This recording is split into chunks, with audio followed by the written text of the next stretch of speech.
Simba মনে মনে একটু কষ্ট পায়। এরপর সিম্বা বাকি সবাইকে পোকামাকড় খাবারের ব্যবস্থা করে দেয়। তারপর তারা সবাই মিলে হই হুল্লোড় করে পোকামাকড় খেতে থাকে। ওদিন রাতের বেলা সিম্বা তার বন্ধুদের সাথে শুয়ে শুয়ে আকাশের দিকে তাকিয়ে তারা দেখছিল। কিছুক্ষণ পর তার বাবার কথা মনে করে সে মন খারাপ করে আকাশের দিকে তাকিয়ে থাকে। তখনই তার শরীর থেকে একগুচ্ছ চুল পড়ে যায়। সকালবেলা সেই চুলগুলো নদীর পানিতে ভাসতে ভাসতে যেতে থাকে। ঠিক তখন একটি পাখি এসে চুলগুলো তার বাসা বানানোর জন্য নিয়ে যায়। তবে চুলগুলো শুকিয়ে যাওয়ার পরে আর তখন গাছের নিচে থাকা জিরাফটি গাছের পাতার সাথে চুলগুলো খেয়ে ফেলে। স্বাভাবিকভাবে সেগুলো গোবরে পরিণত হয়। যাই হোক, একটি পোকা জিরাফের গোবর নিয়ে যাচ্ছিল। এক পর্যায়ে সেগুলো ভেঙে গেলে সেখান থেকে চুলগুলো বের হয়ে পড়ে। বাতাসে উড়ে সেগুলো অন্য একটি জায়গায় চলে যায়। এরপর একদল পিঁপড়ে নিজেদের ঘর বানানোর জন্য পাতার সেই চুলগুলো নিয়ে গাছের উপরে যায়। ঠিক তখনই ওই গাছের ওখানে রফিকি বসেছিল। সে চুলগুলো হাতে নিয়ে বুঝতে পারে এটা সিম্বার চুল। সিম্বা এখনো বেঁচে আছে।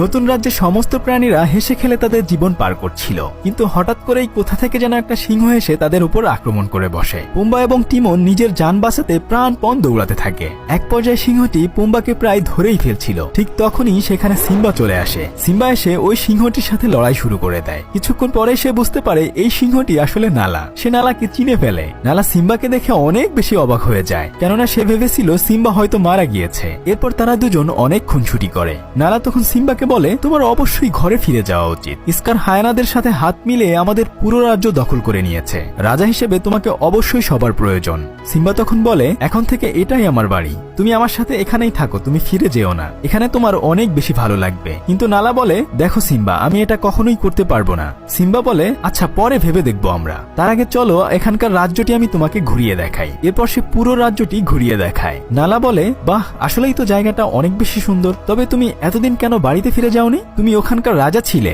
সিম্বা তখন বলে, আমি কোনো রাজা নই, ওখানকার রাজা ইস্কার। নালা বলে, ইস্কারকে আমরা কোনোদিনও রাজা হিসেবে মেনে নিতে পারিনি। তাছাড়া আমাদের রাজ্যে এখন খুবই বিশৃঙ্খলা অবস্থা সৃষ্টি হয়েছে। ইস্কার এবং হায়ানারা প্রায় সমস্ত প্রাণীদের শিকার করে ফেলেছে। তাছাড়া তোমার মায়ের সাথে দেখা করার জন্য হলেও তোমাকে সেখানে যাওয়া উচিত ছিল। সিম্বা তখন বলে, না, আমি কখনোই সেখানে যেতে পারি না। এখানে আমি ভালোই আছি, হাকুনা মাটাটা। নালা তখন বলে, এগুলো তুমি কি বলছো? সিম্বা বলে, এর অর্থ হচ্ছে যা হবার তাই হয়ে গেছে। এগুলো ভেবে শুধু শুধু কষ্ট পাওয়ার কি দরকার? নালা তখন বলে, তুমি আর আগের মতো নেই। আমি ছিলাম এখানে সাহায্যের জন্য, তবে আমার মনে হচ্ছে আমি ভুল কোথাও চলে এসেছি।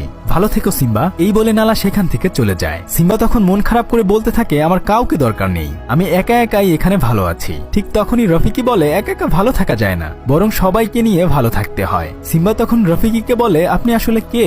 আমি কি আপনাকে চিনি? রফিকি বলে, তুমি আমাকে চিনবে না, তবে তুমি তোমার নিজেকেও কিন্তু চেনো না। যাই হোক, আমি তোমাকে এবং তোমার বাবা সবাইকেই চিনি। শুধু তাই নয়, তোমার বাবা এখনো বেঁচে আছে। বাবার কথা শুনে সিম্বা